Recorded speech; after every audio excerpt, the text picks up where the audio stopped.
Naam, karibu tena. Tunaendeleza mahali pale tulipoishia katika video iliyopita juu ya clone stem tool. Hii hapa, au binya batani yako herufi S, herufi S ili kuweza kuiactivate. Tumeshaweza kuduplicate na vile vile kufuta. Sasa kuna kipati kingine ambacho tunaita pattern stamp tool, ambayo ipo ni sehemu ya clone stamp tool. Kwa hiyo tutaiactivate hapa pattern stamp tool, ambayo yenyewe ukisha click tu itakuletea hii hapa sehemu za pattern. Kuna pattern mbalimbali hapa. Kuna pattern za trees, yani miti, kuna pattern za grass, kuna pattern za water hizi hapa, na pattern hii hapa ambayo ilikuwa activated, ambayo ni ipo kwenye kwenye grass hapa.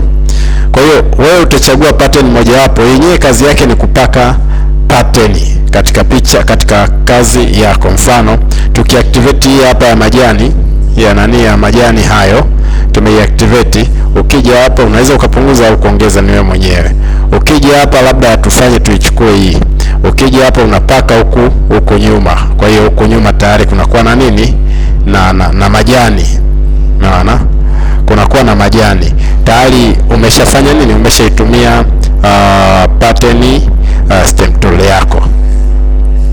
Na vile vile katika clone stamp tool tumeshaelezea kazi zake kwamba ni kukopi na kupaste sehemu nyingine, na vile vile pattern ni kuingiza zile pattern mbalimbali. Nazo unaweza ukaongeza au kupunguza au kutengeneza modi yoyote. Mfano, modi ziko hapa. Kuna modi ya dissolve, kuna modi ya darken. Tuitumie huku. Ngoja tuiactivate namna hii.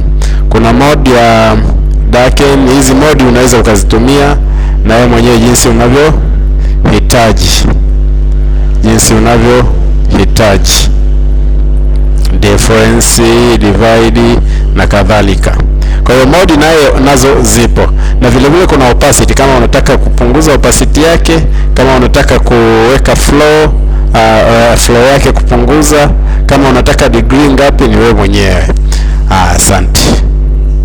Karibu katika video inayofuata tutakapojadili juu ya history brush tool. Asante.